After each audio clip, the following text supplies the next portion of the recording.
Priya, I love you. কি হয়েছে বলো? Any problem? আসসালামু আলাইকুম।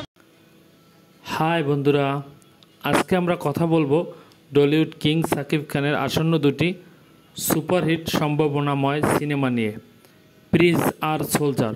চলুন শুরু করা যাক। প্রথমে আসি Prince, once upon A time in Dhaka সিনেমার কথায়।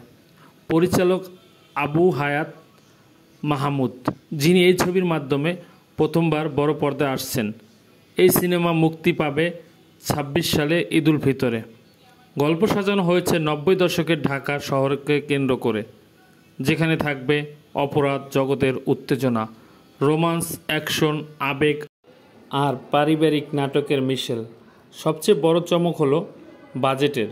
সাকিব খান নিয়েছেন প্রায় ২.৫ কোটি টাকা পারিশ্রমিক। বলা যায় টলিউডে এটি হবে অন্যতম ব্যয়বহুল সিনেমা। এবার আসি সিনেমা নাম্বার ২ নিয়ে, সোলজার।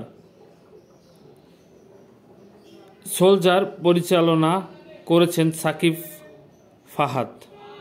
শুটিং শুরু হবে ২৫ সালে সেপ্টেম্বর মাসে, আর মুক্তির পরিকল্পনা রয়েছে ২০২৬ সালের ডিসেম্বর।